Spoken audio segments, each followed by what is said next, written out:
affecting adventure, but one that buoyed my spirits over our current predicament. Exactly 60 years ago, Rachel Carson's Silent Spring exposed the dangers of pesticides, turned environmentalism into a public health crusade, and helped galvanize a whole new generation of green activists. During the Long Sixties, 1960 to 1973, this Silent Spring generation inspired 3 precedents to heroic environmental action and moved Americans of all stripes to stand up to protect the only planet we have from defilement. Although it doesn't constitute a major part of this narrative, I document how John Kennedy, Lyndon Johnson, and Richard Nixon all dealt with climate change. The burning of fossil fuels is the main cause of global warming, as greenhouse gases released into the atmosphere contain the sun's heat, raising global average temperatures and fueling vicious weather events, including record-shattering heat. Both JFK and LBJ knew about the climate threat, courtesy of high CO2 emissions, but at the time it seemed like a distant problem. White House advisor Daniel Patrick Moynihan went so far as to write President Richard Nixon a memo in 1969 about the carbon dioxide problem, warning that the heated planet could cause ice caps to melt and oceans to rise. "Goodbye, New York," Moynihan wrote. "Goodbye, Washington, for that matter. We have no data on Seattle."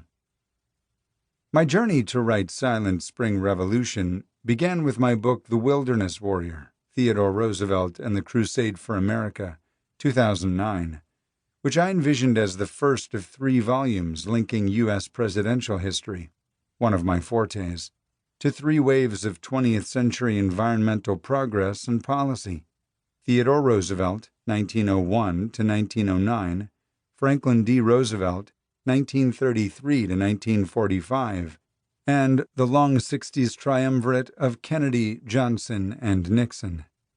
In The Wilderness Warrior, I described how our 26th president preserved over 234 million acres of wild America between 1901 and 1909.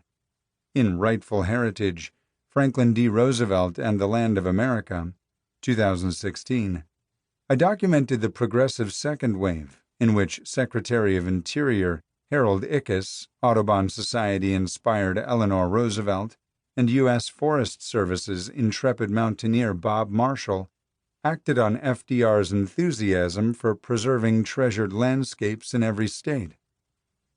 Sandwiched in between, I wrote The Quiet World, Saving Alaska's Wilderness Kingdom, 1879 to 1960, 2011, which focused on the storehouse of natural resources situated in the last frontier, and chronicled the Guardians, from John Muir to Dwight Eisenhower, who campaigned to forever protect the wondrous paradise from Glacier Bay to the Arctic Range.